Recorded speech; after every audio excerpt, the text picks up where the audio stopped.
2-year-old Bruno was a much-loved part of the Halliwell family.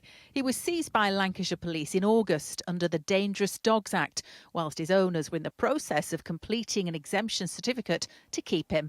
4 weeks later, they were told he'd been euthanised. I got a phone call off the inspector saying, would you be able to come to the police station? We need to inform you about Bruno and what's happened. So I went to the police station and he said, we've apologised so much for this loss. We've put the dog down. We didn't mean to put your dog down, and they said, really sorry.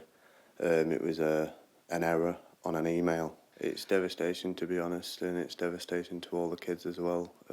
We are all upset and we'd love him to come back, but we couldn't actually have him back at all. Lancashire Police apologised to Connor and his family. They say it was an admin error which led to Bruno being put down by mistake. The force say processes are now in place, meaning it won't happen again.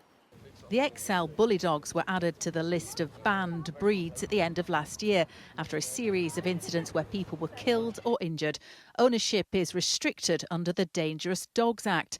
Since February, it's been a criminal offence to own one without an exemption certificate. You can't breed, sell, abandon, give away or let the dog stray. And they're also not allowed out in public without a lead and a muzzle. Connor's MP, Lizzie Collins, has written to Lancashire Police asking them how this mistake was allowed to happen. People were very concerned about dangerous dogs, and people have died through dog attacks, and it's really important that that's addressed. I know there are different views on the legislation, and I think they should all be brought together. But what's really important in this case is that the proper process should have been in place and the proper process wasn't followed.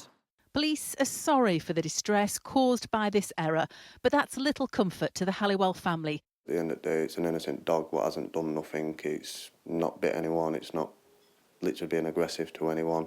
It's a wonderful dog. It was really quiet. It was bouncing around because it was only 2 years old. There was nothing wrong with that dog. It was just like a giddy dog. Connor says it will take years for him to get over the shock and grief of losing Bruno. Charlotte Leeming, Sky News, Morecambe.